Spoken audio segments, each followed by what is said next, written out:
All right, good afternoon, everyone. My name is Anthony Vulin. I'm the owner and broker of The Collective, and we are so happy to have you back at our multifamily meetup investor session where we talk everything that has to do with multifamily and investing in that.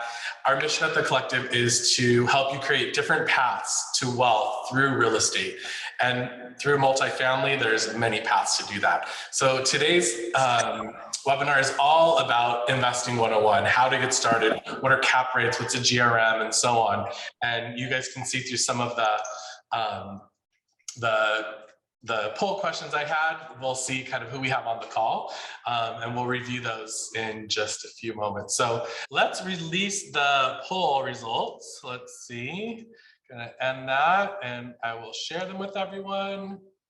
We could see who we have. Okay, you should start to be able to see them.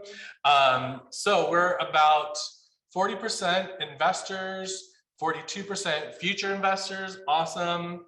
18% realtors. Maybe some of those realtors are future investors, so hopefully that would be great. Where are you located? 82% of us are in LA, and we have 18% who are out of LA, so welcome everybody. What do you consider a good cap rate for LA? This is a good one we'll take a look at. The lower the better, about 12% said. The higher the better, 42% said. But almost half of us are not sure. So we will absolutely cover that today. We'll also go over kind of what some of the typical cap rates are in Los Angeles and in different parts of LA. So it's really an important, simple number to learn and to be aware of when you're working with multifamily. Okay. Question 4, that's a real good one. 85% chose number 1, interesting. Okay, number 5, this year I think interest rates will. Okay, most people, about 48% say go up to about 4% of the max. 33% say go up to about 3.5%. Interesting, only 9% say they're going to stay just above 3, and only 9% say they're going to go down. So if you asked a lot of the economists last year what they thought, most of them thought they would go up to about 3.5%. Now, because rates have already moved so much in this last month, a lot of them are saying that possibly 3.7 will be the year end, or possibly even 4%. So everyone is saying rates absolutely will be going up this year, but the question is about how much. So if you do plan to buy with a loan, the sooner you get in, the better. That interest rate is going to make a difference if you get in now versus the end of the year, and we're closer to 4. And then the next big factor is rents, right? What's going to happen with rents? 73% say they're going to go up. 24% say about stay the same, and 3% say go down. So Will give us a kind of an update on his side of what he's seeing going on, what's happening. But thank you guys for taking the time to fill that out and for being here. So let's just get right into our program today. I'd like to introduce the director of the Collective's commercial division, Will Tiao. He's an amazing investor, amazing agent, has a property management company called Tiao Properties. So he really gets to see every side of the multifamily arena, where he's not just selling properties, but he's investing in them, and he has a management company where he's seeing the rents and learning what's happening with all the different types of laws and ordinances that are coming out and so on. So it's extremely well-rounded investor that we're lucky to have an insight from, to be able to learn from today and at many of our webinars. We have a lot of great classes that we have planned for this year, and maybe Will could give us a little hint of some of the stuff we talked about today that we'll be bringing for you guys. So Will Tiao. Thanks, Anthony. It's a pleasure to meet all of you. Some of you I already know, and others of you I'm looking forward to getting to know. As Anthony said, my name is Will Tiao. Just to repeat, director of the commercial division here at the Collective Realty. And I own, and you met my wife, who was the very first person who introduced herself, who's my partner at Tiao Properties. We do property management. We manage a few hundred units now. And so I mostly focus on the brokerage, on the buying and selling multifamily properties. Tiao Properties mostly focuses on the property management side. And then we are investors and developers ourselves. Before I begin my presentation, I just thought I'd give you a little bit of a taste of like my own journey, just like a minute overview. So I heard somebody here say that they were from DC. So I actually started my real estate world in DC. I bought a condo, a 1-bedroom, 1-bath condo in DuPont Circle for $181,000. So that was my first buy. I didn't even have the down payment at the time. I had to borrow the down payment. So luckily, I did okay with that. I ended up almost doubling on that property. And when I moved to LA about 20 years ago, I ended up looking for a multifamily property. And I did, I guess, what people now call house hacking. We didn't know of that term at that time. So I ended up buying a 4-plex in Los Feliz, and I lived in one unit and I rented out the other units. And that's kind of how I got into the LA market. I am originally from the Midwest, so I do have some holdings out of state, and I kind of go back and forth between out of state and LA.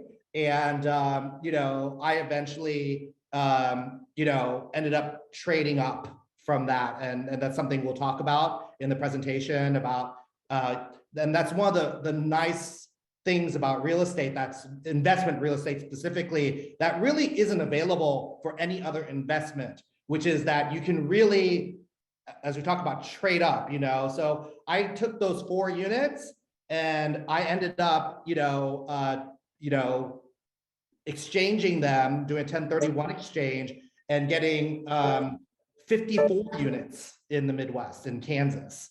And then I eventually built on that and then came back to LA. And we've now since, we have investments, just our own. We own multifamily by ourselves, but we also own it in partnerships with other people, which is something we'll talk about, syndications and whatnot, as well as partnerships with family and friends. And we're now starting to get into ground up construction as well. So we do, as Anthony said, kind of cover the gamut of all levels of multifamily investing. So with that, I'm going to start my presentation. It's going to be one of these things that's going to be pretty, for some of you, obviously, I can tell are very experienced investors. And for others, this is your first time to anything like this. So I'm kind of aiming it closer to those who, are just starting off. But I always think it's a good reminder, even for those of us who have been doing this for a while, to always go back to basics, right? I mean, the main thing is that all of us need to remember, why we got into this and why it is that we continue to do this. And so that's hopefully what I'm going to do here. Feel free, to, if you have a question, feel free to jump in if you have any questions through this presentation, and then and then I'll obviously take questions and answers in the end. We'll also have an opportunity to talk about some of the, some properties, both off market and coming soon that we have coming. And then if anybody has wants or needs, there's going to be an opportunity for people to talk about that as well. All right, so let's jump. Before you start, I just wanted to remind everyone that this is traditionally what we do at the beginning of the year. It's real estate investing 101, right? So exactly the basics of the basics. It's important. It's the foundation that we all need to know and review and really master. And as we go through the year, we're going to have some classes that will be just even over the tops of heads of very, very advanced investors. So please, keep paying attention to the different types of classes we have and come in and learn and know that we're going to be having classes for all different levels throughout the year. So go ahead, Will. Excited to. Absolutely. No, you're absolutely right. That we always start the year with this particular seminar because it's one of our most popular ones. And it's also like a good grounding for everybody to think about. So let's talk about real estate. Let's talk about why we're here. Why do we invest in real estate? You know, I'm going to open this up. Anybody have ideas on why people invest in real estate? I have a blank slate here. Financial freedom. Financial freedom. Long-term passive income. Long-term passive income. That's my number one. Build What else? wealth. I'm sorry? Build wealth. Build wealth. Yes. Tax shelter. Tax shelter. That's definitely one of them. Well, let me throw some others at you. Equity appreciation, right? This is kind of the building wealth argument, right? That like you buy something, you have income that's coming in, as well as the asset itself appreciates. Let's see. Oops. Leverage. I didn't hear anybody talk about this. So one of the big advantages of real estate is using leverage, okay? It's one of the few investments where for an investment property, you can put down, if you're using an FHA and you're house hacking, you only have to put down 3.5%. So let's say you buy $1 million asset. What's 3.5%? That's $35,000 to buy $1 million asset. Even if you're putting down 25%, that's 250,000 using the $1 million example. You're only using $250,000 to buy $1 million asset. There's not a lot of other investments where you can do that, and where the leverage that you're using, the other people's money that you're using, is usually very, very cheap money. Okay, so there's just not a lot of other opportunities for investment out there. I heard someone say tax advantages, tax shelters.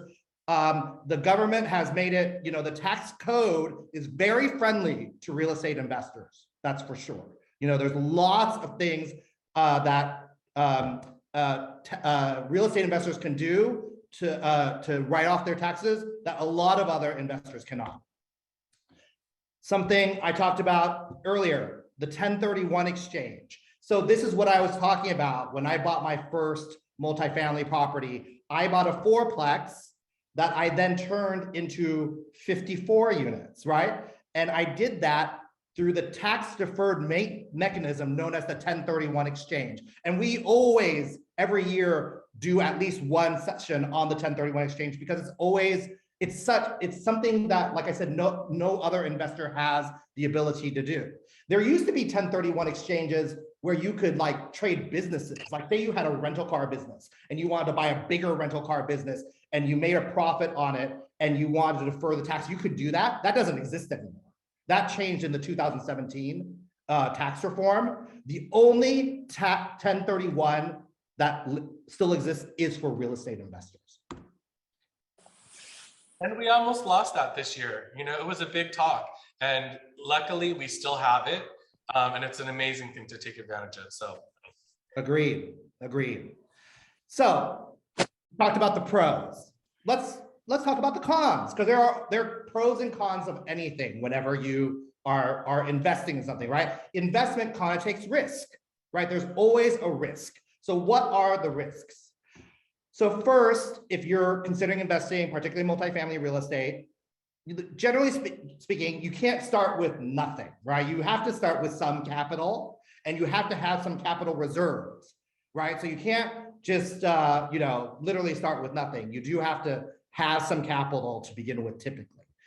It's also not the most liquid investment, right? I mean, you put money into a property, that property appreciates, you have equity there. It's not always the easiest thing to get that money out unless you sell it, right? There are other ways, but we can talk about that.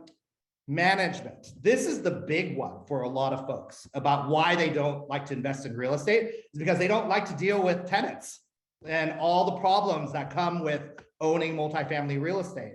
It's one of the reasons why we have a property management side, is because we get a lot of people calling us on the management side. Expenses, obviously, whenever you own property, you always have to consider your expenses. In this case, you're talking about property tax, you're talking about insurance, you're talking about utilities and just regular maintenance.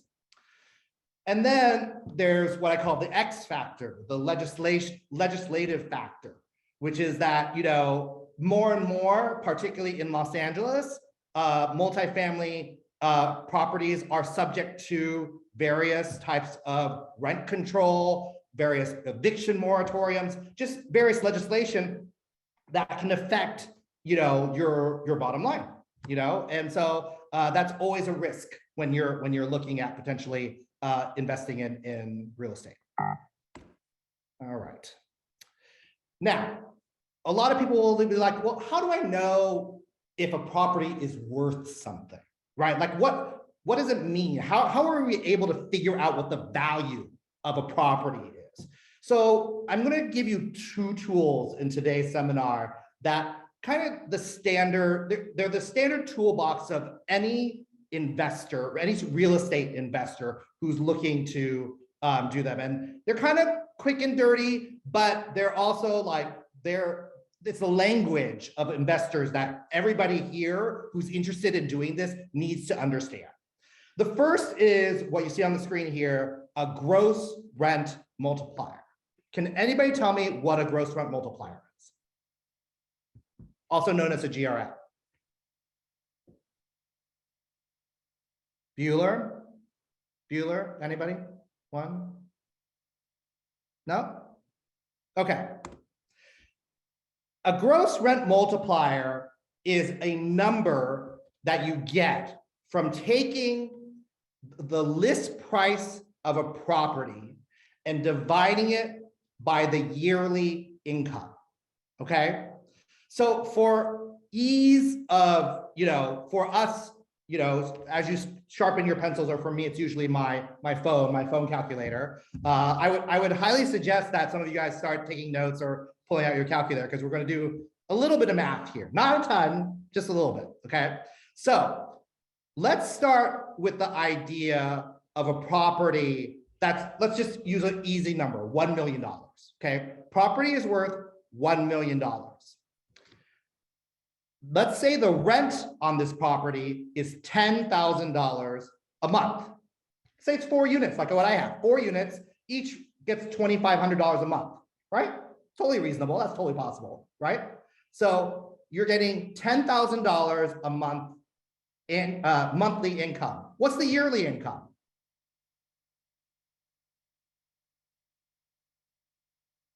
$10,000 a month, 12 months. Yearly income? Money. 120,000. 120,000. Okay, so you have a list price of. Okay, I apologize. In this example, I guess to make it easier, even easier, I said the list price is 1.2 million. The income is 10,000 a month. So now it's 120,000 a year. What's the GRM for this? And 1,200,000. It makes 120,000 a year. What's the GRM? 10. 10. Thank you. 10. It's a 10. Right. Question. If I present to you a property in Los Angeles that has a GRM of a 10, do you buy it or do you not? You do. Why? Those are good numbers. That's going to give you a very good return. That's right, because the average GRM in Los Angeles is closer to a 15 or a 16.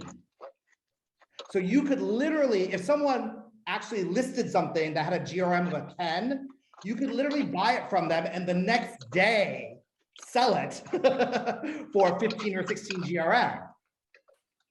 Okay, so that gives you a sense of like why it's so important to understand these numbers, because people who understand how much a GRM is in a particular area are going to have a good sense of whether or not it's valued correctly, whether or not the price is listed correctly. Okay, so that's one way that people use is a gross rent multiplier. Another way is something called a capitalization rate, also known as a cap rate. Okay? Cap rates are a little bit more sophisticated than a GRM. GRM is pretty quick and dirty, right? It's just literally your list price divided by the annual income, but it doesn't take into account expenses, right?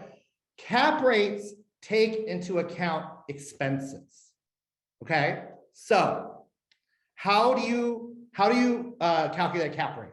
Anybody?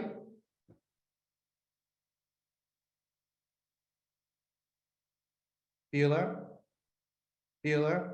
Anybody? Okay. A cap rate, the formula for a cap rate is net operating income divided by the purchase price. So, for example, we're going to use this as an example. What we had previously, when we said the property made 10,000 a month, 120,000 a year, that's the gross, right? But we didn't count expenses. So if we take out expense to the gross minus the expenses is your net operating income, okay? You take that net operating income and divide it by the purchase price, and that gets you a cap rate, okay? So let's go back to our example. So in our previous example, we said we had a gross operating income of 120,000. Let's say the expenses on this property, just for ease, was 50,000 a year, okay? What are those expenses? Property tax, water, gas, electric, insurance, landscaping, maintenance, who knows?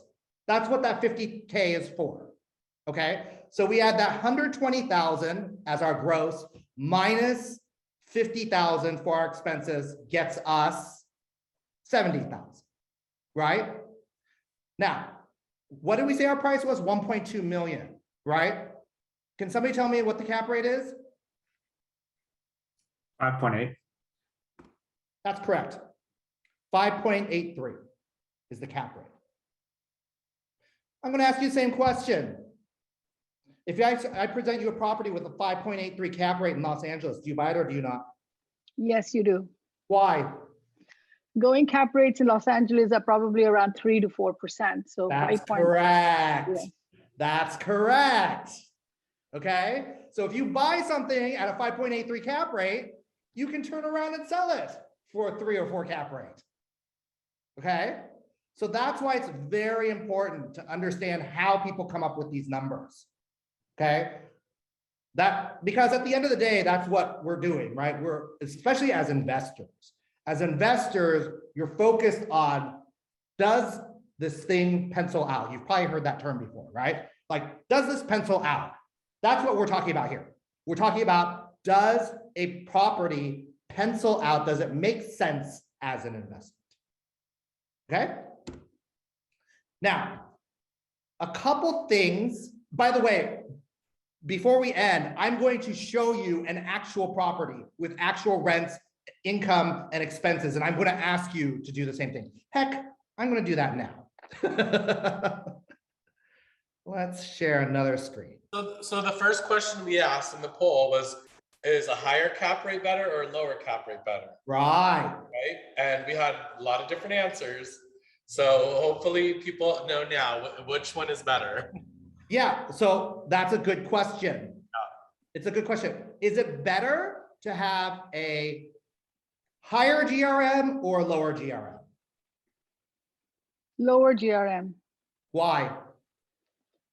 because that gives you a higher income for the purchase price. That's correct. That's correct. It's also, if you think about it, remember, we're taking the income, the list price divided by the income, the yearly income. If you think about what a GRM is, it's basically how many years is it going to take for you to pay off that property?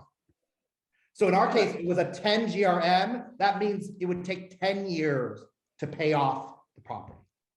Okay. What about cap rate? Do you want a higher cap rate or a lower cap rate? Higher. Why? Your net operating income is more when you have a higher cap rate. That's correct.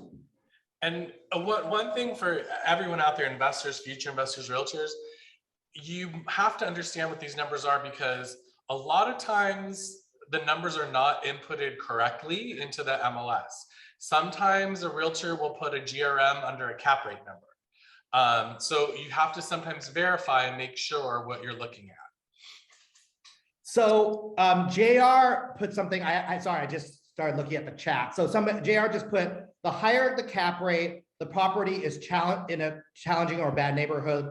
And he says lower is better. Interesting. Okay. So, so generally speaking, he's correct in that, generally speaking, in quote unquote, better area, like I hate to use that word better, but more developed areas, let's say like that stuff close to the ocean, like going west, you usually see lower cap rates.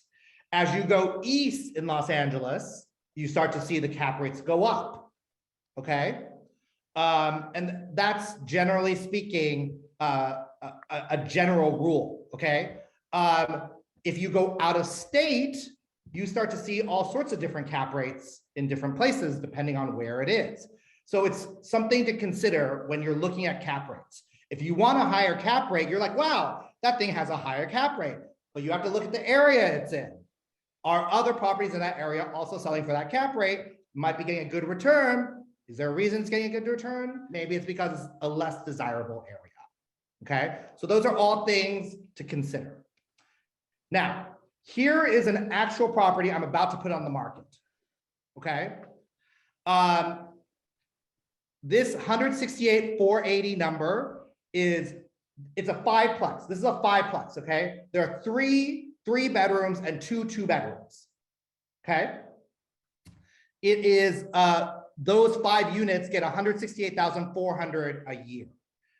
In addition, there are 5 garage spaces. The owner is getting an additional 3,300 rent for those 5 garage spaces. He's also getting something, $3,000 for something called RUBS. Does anybody know what RUBS is? Utility payments. Can you explain what that means? That means you figure out how much utility bills are, and then you charge the tenants a prorated amount each month. Correct. So in the past, like typically, if there was a shared bill, like a water bill or a sewer bill, okay, those are typically paid by landlords, but some landlords are now charging back tenants for their ratioed out portion of their water usage or their sewer usage. In this case, this owner charges back $3,000, gets $3,000 back from his tenants a year. His income, therefore, is $174,780. Okay. Now let's calculate the gross rent multiplier, the GRM. I will tell you the list price of this property is $2,550,000, $2.55 million. Can someone tell me what the GRM is?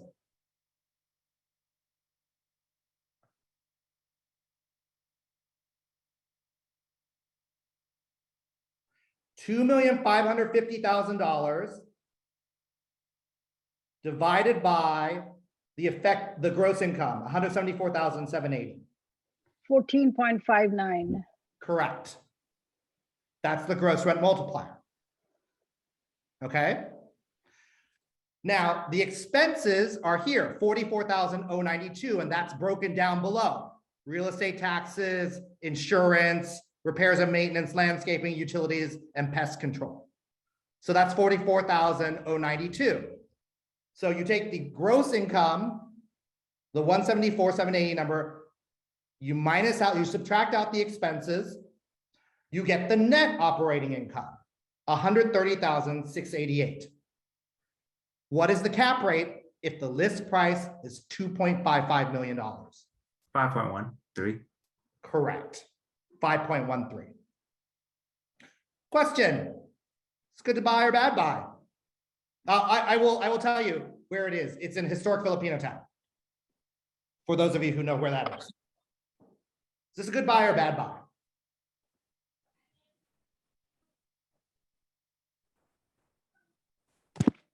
The cap rate is good, but I don't know the area, so I can't tell. Hmm.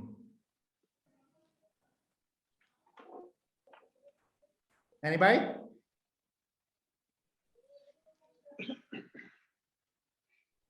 A good deal. Why is it a good deal? Because both the GRM is above, I believe you said it was 3 to 4. And the cap rate is lower. Correct? I think you're mixing up your terms. So the cap rate's a 5.13, right? And the GRM's a 14.59, I think it was, right? Right. Anybody know what the typical GRM is in this area? I'd say it's about a 15 or a 16. Okay. How about a cap rate in this area? I'd say it's about a 4.5. Okay. So those are the things you guys need to know as you're going into neighborhoods, right? What is the going cap rate? What is the going GRM? Pull your comps. You know your neighborhoods, especially you realtors out there, right? Because people are going to ask those questions. Okay. Let's go back.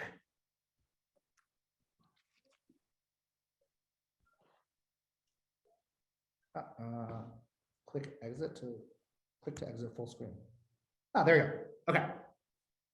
Any questions so far on anything I've said? Anything we've talked about? Where would Maybe you, had a, go ahead.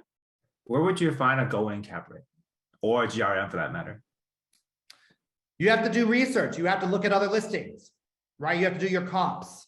You have to you have to do your research online. I mean, nowadays, a lot of listings are online, you know, and especially for multifamily, you use the MLS, you use LoopNet, that's probably the main one. You use Crexy, that's another. There's different types of commercial websites out there that you do your research. Any other questions? Will? Yes. Mary Allen had a question in the chat. Let's look at what Mary's asking. I'm sorry, I don't see it. Cap rate expense included in the loan payment. Have the evaluation of the deal. Cap rate expenses do not include loan payments. That is correct. So Mary's pointing out a very important fact, which is that typically you don't include the loan payment in a cap rate. And the reason for that is because everybody has a different loan, right? Some people put down 25%. Some people put down 40%. Some people put down 70%. Each person is going to put down a different amount. Some people just own it cash, right? So you don't typically put in your loan amount, but when you're doing your own numbers, right, you need to put in how much your loan payment's going to be, okay? When you're running your own numbers so that you can see if you're going to be cash flow positive or not, right? That's really important. So that's absolutely something as you're doing your own numbers, you're going to look into, right? What we're giving you here is kind of an overview of what you need to be looking at. But when you're actually looking at a property and you're actually thinking about buying it, you need to run your own numbers, including how much is your financing costing you? Well, so talking about cash flow positive buying property, that's always a question you get from clients is, you know, am I going to break even if I buy this and I put 30% down? And of course, every property is different, but typical for LA, what we would say is a good investment or on average is you need to put down 30 to 35% to break even, or what would you say? I would say it totally depends on the property, right?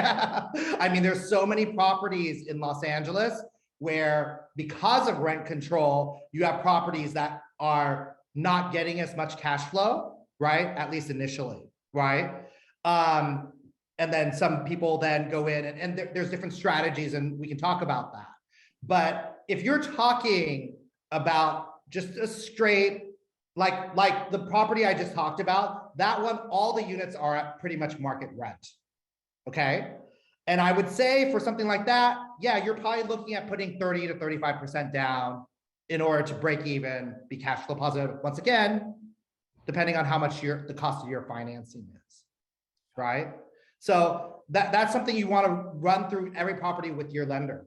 Some, they're never going to cash flow because the rents are too low, but oftentimes the people who are buying those are not buying them for the cash flow. They're buying them because it's a value add property.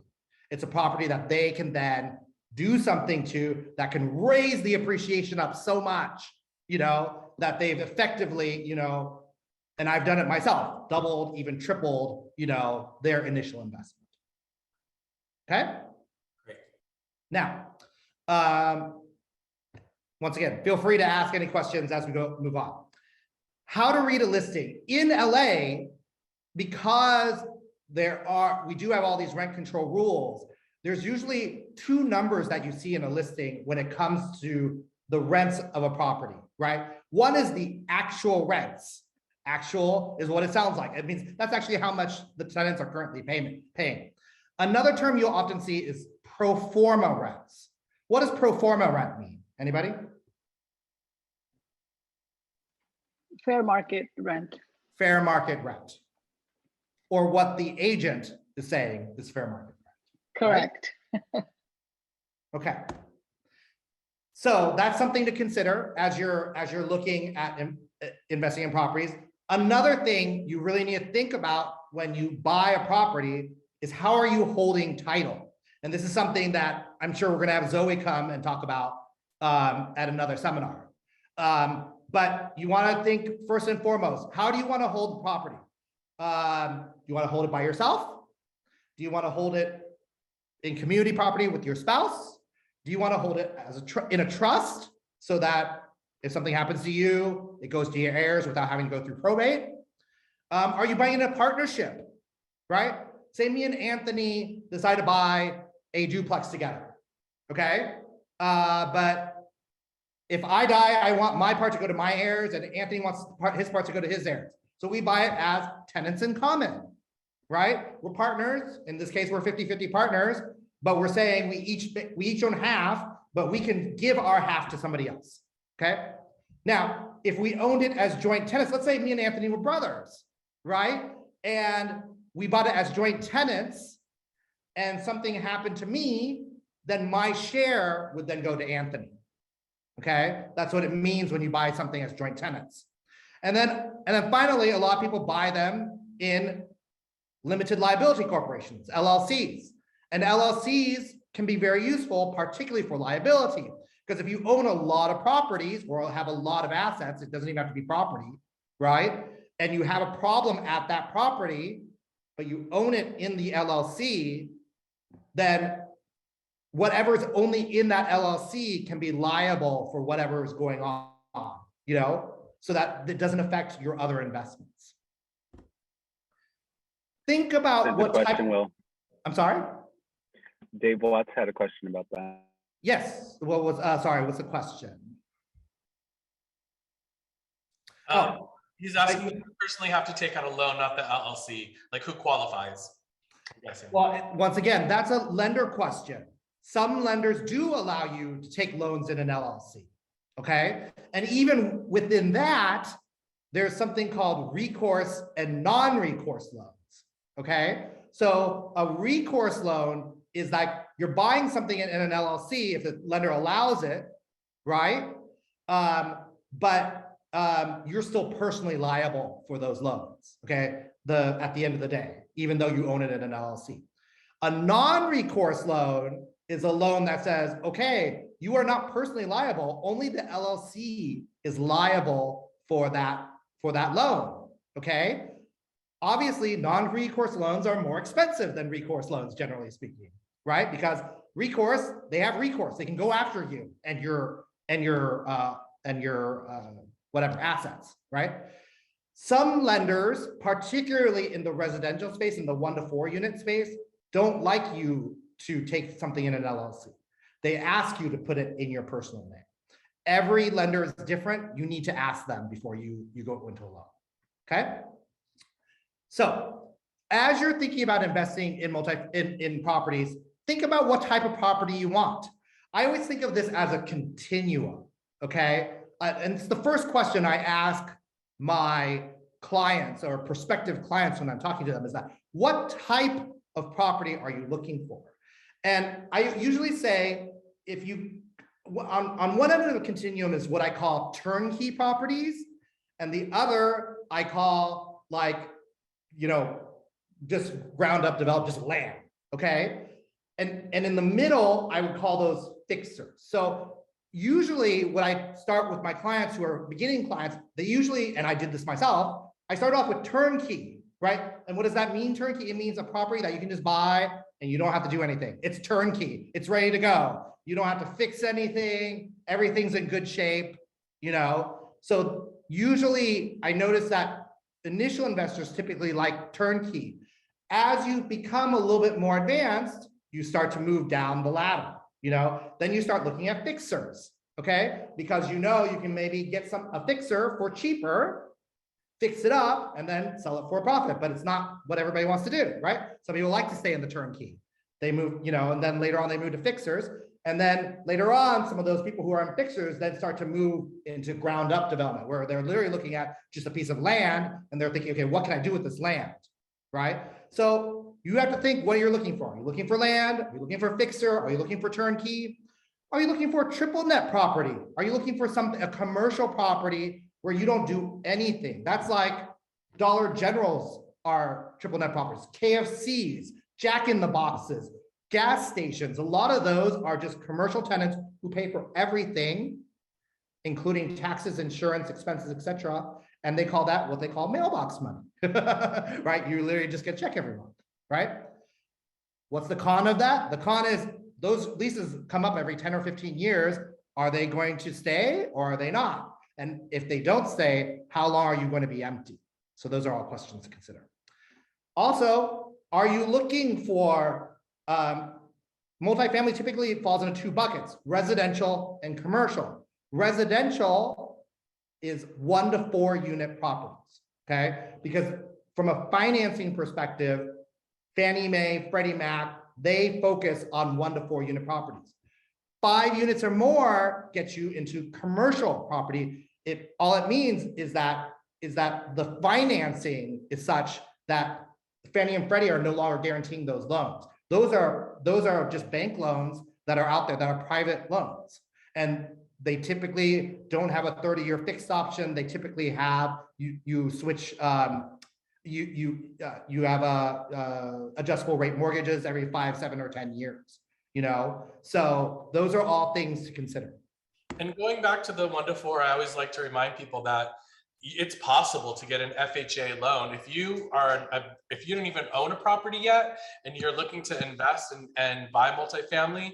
It may be possible to buy a duplex, triplex, or fourplex, live in one of the units, get an FHA loan, which means 3.5% down, and purchase it. And the limits just went up quite a bit. So it may be possible to do that in many areas of LA now. So that's also something else you want to look at with your realtor and with your lender to see, can I buy a multifamily, live in it in an FHA?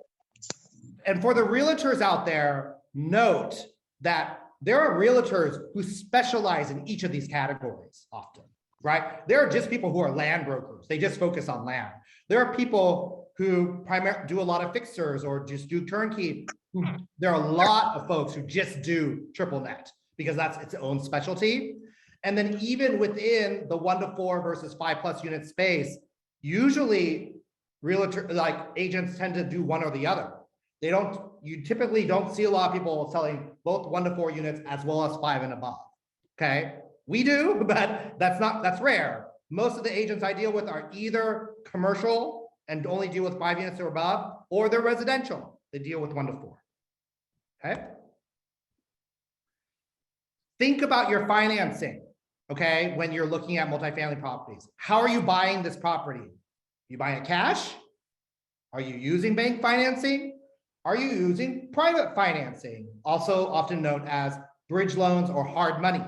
Okay, those are often for folks who don't qualify for bank financing, or the property itself might not qualify for bank financing. Or are you doing a syndication? What's a syndication? It's when you have multiple people creating a partnership specifically to buy a property. Okay, I did a syndication last year in West Hollywood. It was known as the Hayworth. We bought it as an 8-unit multifamily property. We had 7 investors in it. And then we ended up selling off each of the units as a tenant in common. Okay, so that's what's known as a syndication. Think about your goals. What is your goal out of investing in real estate? Are you looking for cash flow? Are you looking for appreciation? Everybody's like, I'm looking for both, right? But oftentimes, you're usually getting one or the other. You're either getting cash flow or you're getting appreciation. Typically in California, you're not getting cash flow. Generally speaking, why? Because properties in California are expensive. Everybody knows this. However, when we talk about appreciation, California has always, bar none, been one of the strongest in terms of appreciation, right? Are you looking for a quick flip or a long-term hold?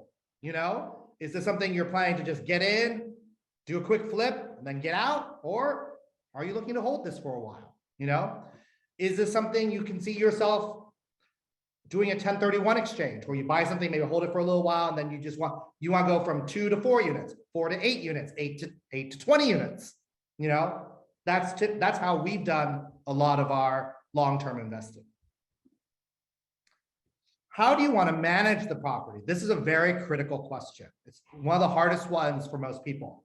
Do you DIY? Do you do it yourself? Or do you hire a property manager? For a lot of people, we get a lot of calls because a lot of people, especially I would call a lot of people like mom and pop owners, they just get to a point where it's just like managing the property is too much for them. They have day jobs, they have lives, they have things they want to do, right? And the property ends up taking up a lot of time. So they end up calling us for property management, you know? But I always tell people, like, you have to weigh the pros and cons of it. There's a cost to a property manager, right? So is it worth the cost, or is it better that you do it yourself? What is your next step? Well, nowadays you can find properties online anywhere, right? So I would highly suggest start looking at the market. Start looking online. If there's an area you want to focus on, start looking. Look at the websites that we discussed. Find off market listings. Where do you find off market listings? I mean, you come to places like this, you network, you go to places and be around people who are in the know, who have stuff. We always have off market listings because we have hundreds of units that we manage, and we often know which of our owners are looking to sell, and those owners are not on the market, okay? But that's just one example. There are lots of other examples of other people out there who have off-market listings. Work with the right team, right? Put together the right realtor, the right lender, the right property manager, whatever it is. You know, you want to find the people, because rarely do people just do this by themselves.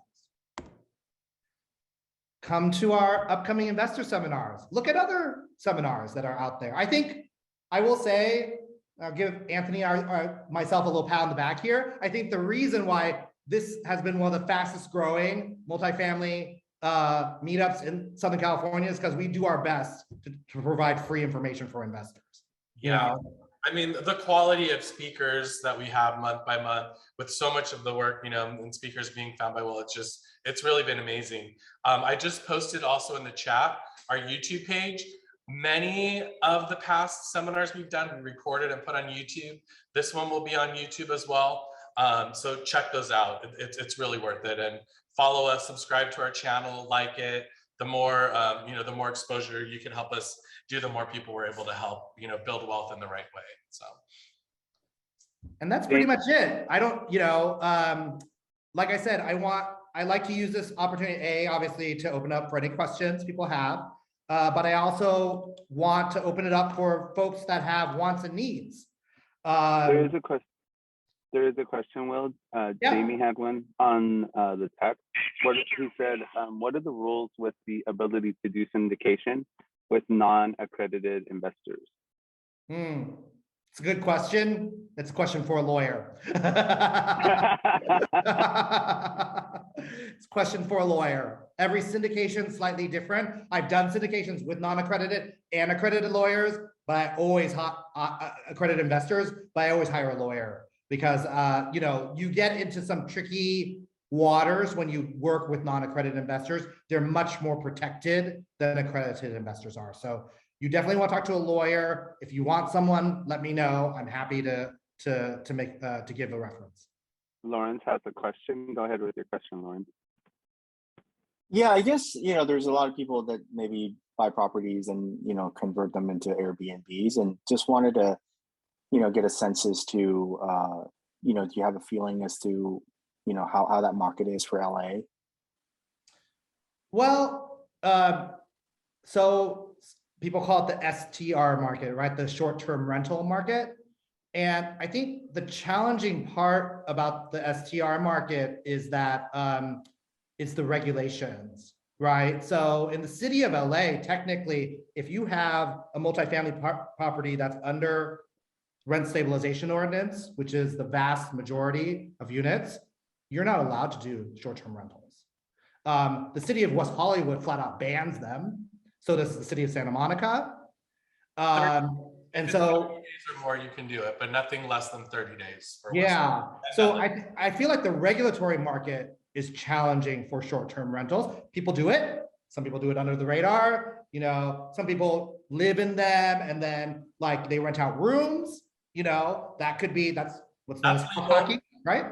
You can get a 5-bedroom, whatever, condo house and rent out rooms as long as you're living in one of the rooms.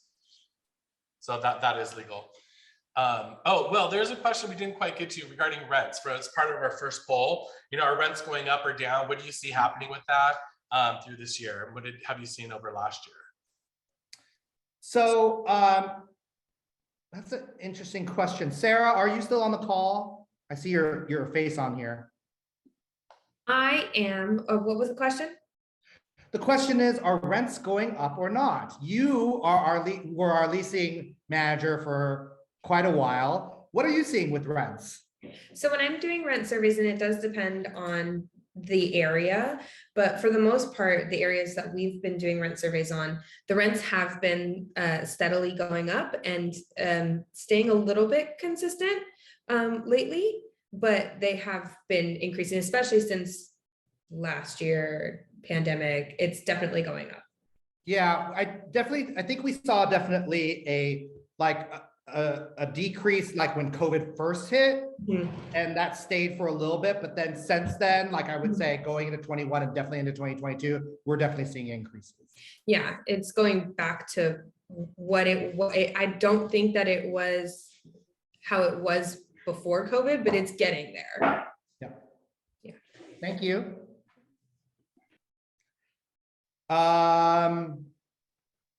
Any other questions? I see a couple from. Dave had a question about raising rent. Dave. That's a huge topic, right? As far as what the state rent control laws are, what the cities are, and we do one full session each year on what the latest rules are for raising rents and city by city and so on. So I don't know if you want to touch on that, Will, or yeah, not. absolutely. So if you have a rent stabilized unit, an RSO unit right now, you cannot raise the rent.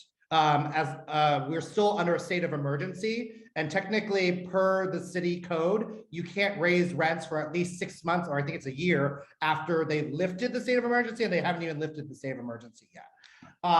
That said, there's natural churn in the market, right? People leave, and so when we're talking about our rents going up, we're talking about those units that become vacant.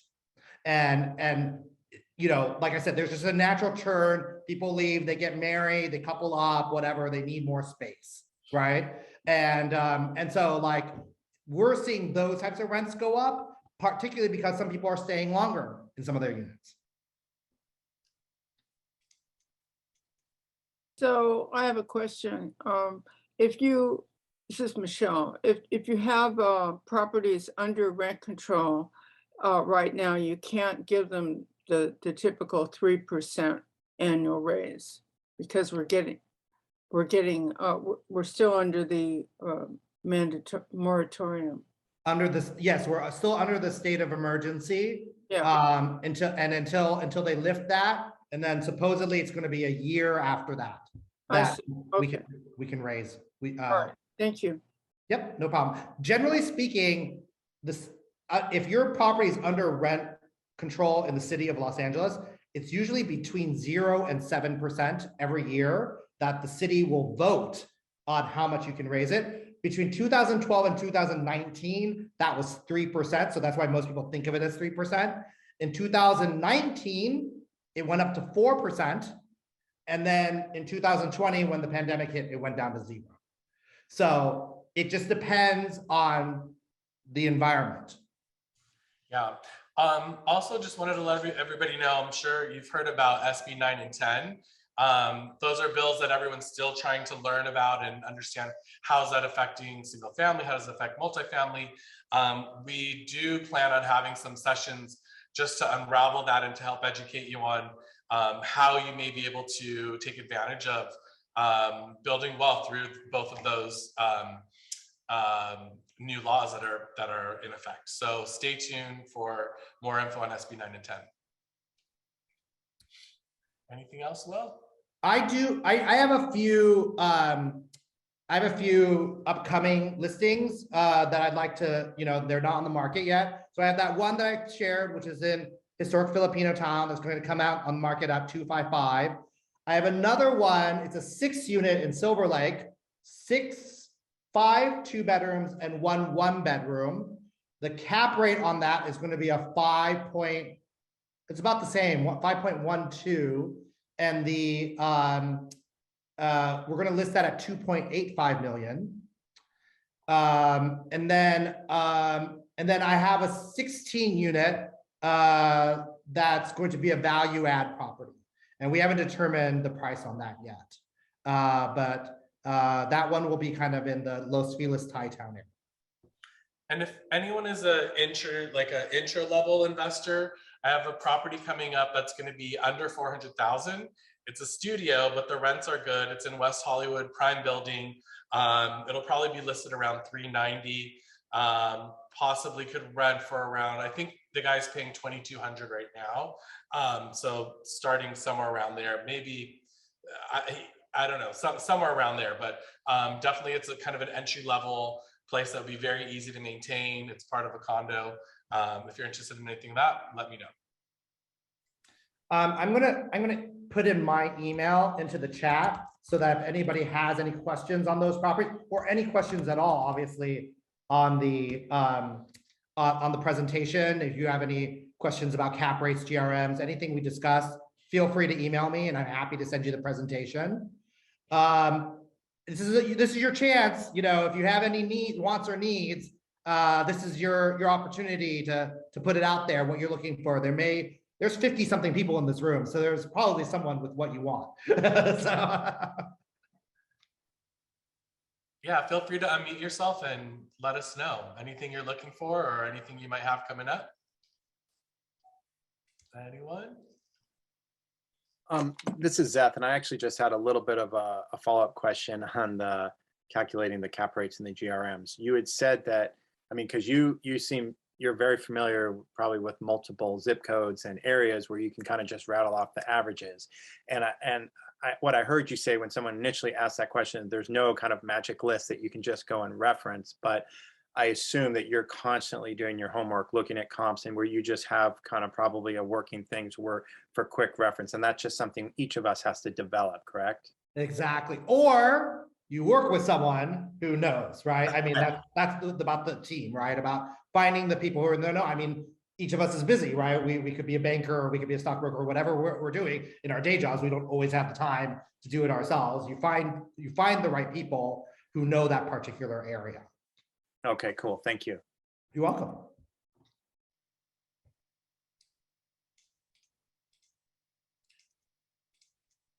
Anyone else? I'm looking to connect with people about capital raising. Is that something that is appropriate to bring up here, or? Absolutely. Okay. Do you have a project in mind? Well, yeah, I do have not in California, but I'm doing 2 deals, one in Arizona and one in Texas right now. It's in syndication for some apartment buildings. And I'm looking for people that are looking to invest passively and get a nice solid return and a geo-diversified portfolio. And what's your minimum ask? 75. Okay. And what kind of cap rates are you getting? Cap rates are about 4.5% for these properties, but we're doing value adds. So overall returns, we're looking at probably 15% a year. Very good. Yeah, thank you. Yeah, absolutely. You feel free to put your information in the chat if people want to ask more about it. Okay, sure, yeah. Anyone else?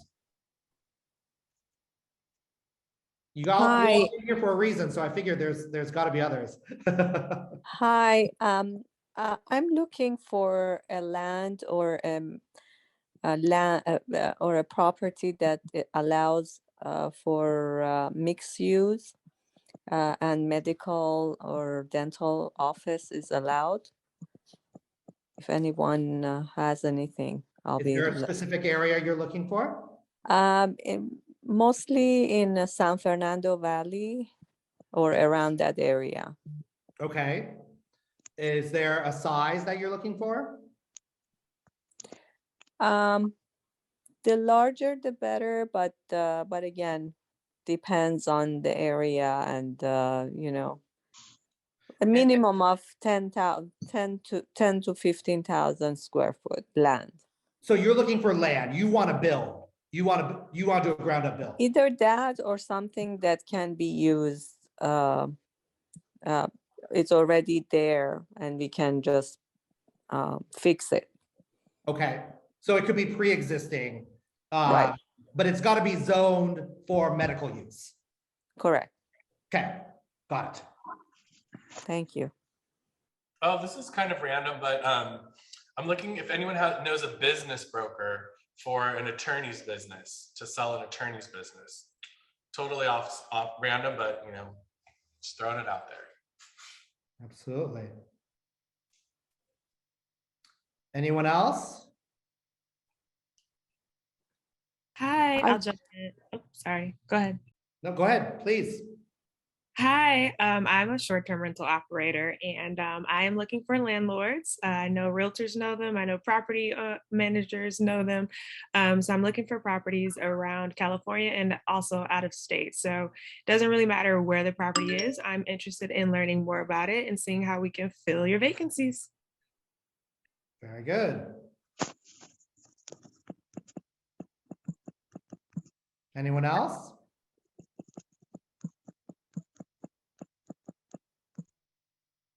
Awesome. We're going to leave the chat open for a little bit. So I know there was a lot of info in there. So please feel free to go back there and read, write down anyone's info, copy any of the links that are there. And we'll kind of leave you with that on your own time. I'll leave this open. So, I mean, Will, fabulous job again. Amazing. Thank you so much for all of your wisdom and insight and time to give that knowledge to all of us. So thank you. So I actually have one question if you still got time. Sure. Yeah, go for Sure. it. This is Brian. What is your opinion about sending out like direct marketing letters to property owners? Like targeting, finding, okay, let's say I'm interested in 4-unit buildings or 3 and 4-unit buildings in Whittier, and coming up with the list and sending it out. What do you? Have you had experience with that? I think it's, you know, I think it's a good idea. I think, you know, it just depends on, you know, yeah, I never think it hurts to ask, Sure. right? Sure. You know, whether or not you're, you know, I think that's typically a numbers game, right? Like typically, you know, when we do mailers, right, we typically see, I'm going to say like a 1 to 2% response rate, right? So you're going to want to send out enough mailers and to be specific enough about what you're looking for, right? So you want to make sure you have a really solid list that you know specifically what you're looking for, And yeah, I mean, people do all sorts of things, you know, they mail, they cold call. You know, pre-pandemic, people were knocking on doors, you know, because there's an inventory issue here, right? We all know this. There's an inventory issue in Southern California. Any of us who own property get hit all the time from people who are looking to buy something, you know? And so, so I think that, you know, I think that you don't get anything if you don't ask, right? But you also have to set your expectations, I think, you know, as such that, you know, you have to be specific about what you're looking for. And you need to be realistic that, you know, a lot of property owners are bombarded with mailers and calls and stuff like that. And so I like engaging with those folks because I'm in the business. Not everybody does. So you just have to also be aware of that too, you know, that you might get some folks who are not too happy about it. So. Great, appreciate it. Thanks for the feedback. You're welcome. Rona was just asking again for the gentleman's info, looking for investors for syndication. If you want to type in your info again, that would be helpful. I'll do that now, thanks.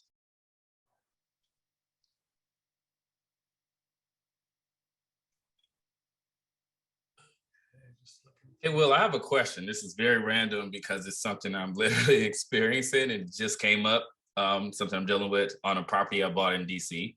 So I bought a single family home that I was planning to convert to a multifamily. During that process of getting the permits and everything approved, they changed the zoning. So they downscaled the zoning. So I can't even do the multifamily situation. Now it doesn't financially even make sense. And the way I kind of played that game was I had used the FHA loan. And so if you're familiar, you're very restricted to what you can do under that loan. Like you have your loan and you have to do X amount of things in order to get your draws paid out. So I'm kind of stuck here right now, trying to figure out how the hell I get out of this without taking too much of a loss. And so I'm wondering, my initial thought was to find a way to refinance out of the FHA and do like just a flip, maybe just a single family flip, try to come as close as I can to breaking even, or refinance out of it and go through what they call BZA. Right now with the FHA loan, my rate is so high, like holding the loan is just too crazy.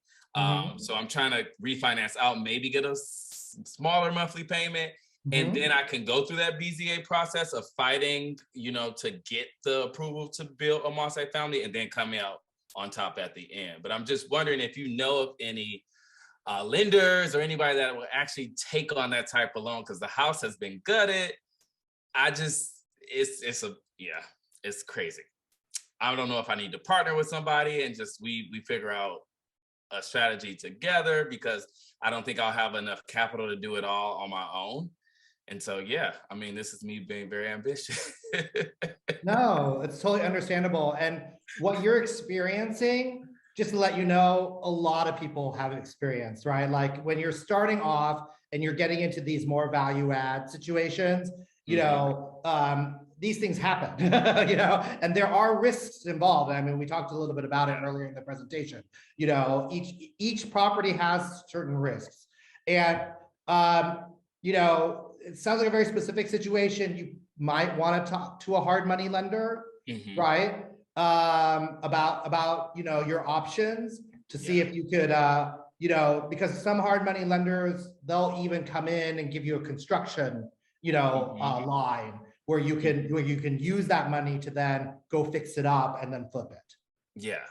Yeah, I actually have a call scheduled with the hard money lender I work with on my flips to kind of talk through it. But yeah, I was just curious. I mean, this literally hit, it really came to fruition today. So I'm still working and wrapping my mind around it. But yeah, just wanted to see if you had any insight. How should we say? I've been in this business now for a second, and it always never surprises me, all the surprises that come. Right? Oh yeah, this is definitely a surprise. You know, the pandemic did not help with the process either. So absolutely, yeah. I mean, there's every deal, you know, I've done always has its share of surprises, you know. I just closed a deal on a 6-unit in Silver Lake, And this is the first time this happened. The family had owned it for like 50 something years. And right before closing, title found a lien that was 50 years old. It was a seller finance lien of like, I think like 40,000, no, $50,000. It wasn't that much. I mean, the sale was like 1.6 million plus. And so like literally they couldn't close until they figured out how to like handle this $50,000 lien from 50 years ago. Nobody even knows, you know, they were trying to find out, like, is this person even alive, you know, to collect on this lien? Probably not, right? Yeah, wow. So like every deal has these different things that come up, you know, and you learn from each one and you bring it on to the next one so that hopefully, you know, you do it. So I'm definitely good luck with learning. it. Thanks. Of course. That's why you need title insurance.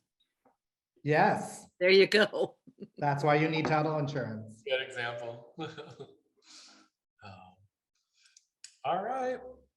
Well, again, thank you guys. Stay tuned for more. If you found us through our Instagram or any other means, we do have a meetup group, and it's lamultifamilymeetup.com. lamultifamilymeetup.com. That'll get you to our meetup group, and you'll be emailed every time we have a new session with reminders on that as well. And then, of course, all of our past stuff is posted on our YouTube page. On the Collective Realty, we have tons of resources as well. One thing we're just launched today at the Collective is we have a new concierge service. So if anyone's looking to sell, you're able to actually get repairs done with our concierge service, have it staged, and not have to pay for anything, any of those costs to do that up front. The cost of the actual repairs will be deducted at the close of escrow, and there's no extra fee to upfront that money to get all that work done. So we have that and a few other amazing things we're going to be announcing soon. So just so happy to see all of you guys here, and for all the realtors, always good to see you. Always looking to grow my team at the Collective. We're a great family. We have about 60 agents that serve all over greater LA, and would love for you to come talk to us at any time too about helping you build your own wealth through the next years moving forward. So thank you guys so much, everybody. We look forward to seeing you all next time. Thanks, everybody. Thanks. Thank you. Bye.